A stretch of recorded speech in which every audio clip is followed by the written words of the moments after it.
Hello and welcome to the Acute Medical Teaching Series. We are your hosts, Shifona. and Harrison, both senior house officers from Salisbury District Hospital.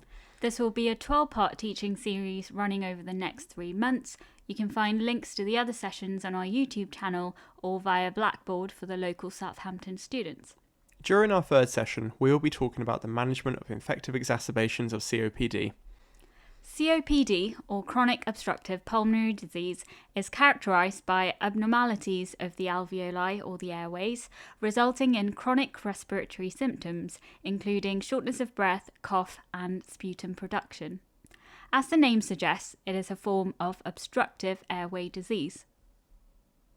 COPD is strongly linked to a smoking history, but can also be caused by other environmental factors such as dust and pollutants, prior severe respiratory infections, or genetic disorders such as alpha-1 antitrypsin disorder. Data has shown that over time, 50% of chronic smokers develop COPD. So what is an acute exacerbation of COPD? This is when there is a worsening of COPD symptoms in less than 14 days. We give this time frame to distinguish between an acute insult versus natural progression of the disease. For example, if someone had a year-long progression of shortness of breath, this is likely due to either underlying progression of their COPD or another coexisting pathology, such as lung cancer or heart failure. Whereas if a patient presents with a short history, it is more likely to be due to an acute insult. In practice, most COPD exacerbations are secondary to infections, but there are other environmental triggers to consider. Often concurrent problems lead to increased mortality in this group, including pulmonary emboli, pneumonia, and congestive cardiac failure. These are important differentials to consider, especially when there is an absence of new infective symptoms, as they are often missed. Most exacerbations of COPD are caused by bacterial pathogens, including Haemophilus influenzae, Streptococcus pneumoniae, and Moraxella catarrhalis. Atypical bacteria and viruses can also play a part. We now move on to the history and examination of acute COPD exacerbations. Symptoms to look out for whilst assessing your patients include shortness of breath, cough, changes to their sputum, wheeze, and chest tightness. Patients will often describe shortness of breath which has worsened from their normal baseline. Patients with COPD often have chronic productive cough, but they will also describe changes in character, for example, amount, colour, viscosity, or frequency. They will also have bilateral expiratory wheeze due to lower airway obstruction. However, it's important to be aware of the term chest tightness, as this could be potentially a mimic of other causes of chest pain, especially considering this group will have risk factors for other cardiac disease such as acute coronary syndromes. There may also be evidence of cor pulmonale in the form of peripheral edema and an elevated JVP. Next, we will discuss the investigations and workup for someone with an acute exacerbation of COPD. Arterial blood gas analysis offers a way to assess oxygenation, pH status, and look for evidence of CO2 retention.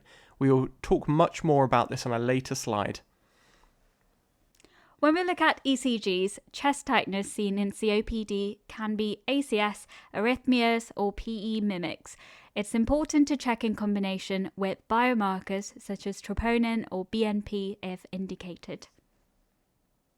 Routine bloods can also help identify the underlying cause of the exacerbation. A raised CRP and white cell count with infective signs may indicate the need for antibiotics within this patient group. You can also consider sputum MCNS, blood cultures, and viral swabs. This allows for identification of underlying cause and the use of narrow-spectrum antibiotics. The most common organism that we find is Haemophilus influenzae. You can also consider checking a vitamin D. Vitamin D is often low within the COPD patient group, and supplementation results in a reduction in hospital admissions within the future. Next, we will talk about the general changes seen on a chest X-ray in a COPD exacerbation. General findings include flattened diaphragms, hyperinflation, bullae, and increased prominence of bronchovascular markings. There are no specific findings for an exacerbation, however the chest X-ray may give you a clue to the underlying cause such as consolidation or pneumothorax. Next we'll be talking about arterial blood gases. These are important investigations for titrating the oxygen in this group of patients. In COPD, chronic inflammation in the lungs leads to shunting of blood away from the more diseased areas of the lung due to vasoconstriction from low oxygen level. The decreased space, therefore, for alveolar exchange leads to CO2 retention within the body, which the body then compensates for via increasing your bicarbonate levels. If you look at the blood gas results on the right of your screen, you'll see a patient with evidence of chronic CO2 retention. They have a raised CO2 and a raised bicarb to compensate for this. Normally, if a patient has a raised CO2, you'd expect to see a decreased pH due to the acidity of the carbon dioxide. However, the body has chronically compensated for this by increasing the bicarbonate levels. If you give this patient group excessive oxygen therapy, it causes vasodilation of these diseased areas of lungs, causing shunting of blood to non-effective alveoli. This results in CO2 accumulation with subsequent respiratory acidosis as the functional areas of the lung have blood shunted away. Normally, we would start these patients on cautious oxygen therapy, titrating saturations to 88 to 92%. An ABG with a repeat gas 30 to 60 minutes after allows you to look for evidence of retention of CO2 on the current oxygen regimen and allows for titration of therapy to optimize oxygenation without increasing the CO2 and making the patient acidotic. Moving on to the differential diagnosis for COPD. Pulmonary embolism and pneumothorax are common differentials in this group. Patients are at increased risk of pneumothorax due to the fragile emphysema with potential for rupture leading to air accumulating in the pleural space. Investigations such as a chest X-ray and a CT pulmonary angiogram can help look for these differentials.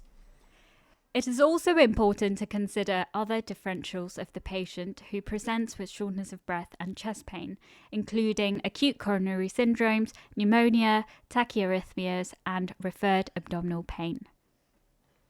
So how do we go about managing COPD exacerbations? Firstly, we want to titrate their oxygen to a target of 88 to 92% if there is evidence of CO2 retention on their blood gases. If they do not have any evidence of CO2 retention, i.e. they have a normal bicarbonate and a normal base excess, meaning that the body is not chronically compensating, we can target SATs of greater than 94% in these patients. We will also give these patients prednisolone and inhalers, including short-acting beta agonists and short-acting muscarinic agonists. Do note that when we give regular summer inhalers, example ipratropium, we need to make sure to hold any of the patient's inhalers which contains a long-acting muscarinic agonist, so for example tiotropium. We would also consider antibiotics if there are evidence of infective causes of their exacerbation, so fevers, productive coughs, or any chest X-ray changes. These patients will often come in with a respiratory acidosis on their blood gas, and normally after the above medical therapy they would respond and this acidosis would resolve. However, if there is a persistent respiratory acidosis despite maximal medical management, or there is a persistent hypoxemia despite supplemental oxygen therapy, we need to consider referral to ITU or HDU for non-invasive ventilation in the form of BiPAP. We know that COPD exacerbations confer a large mortality risk, with a 50% 5-year mortality rate following hospitalization for COPD exacerbations. So it is important to manage them appropriately. Thank you for attending our teaching session today. I'm Harrison. And Shifona. Hope to see you next time.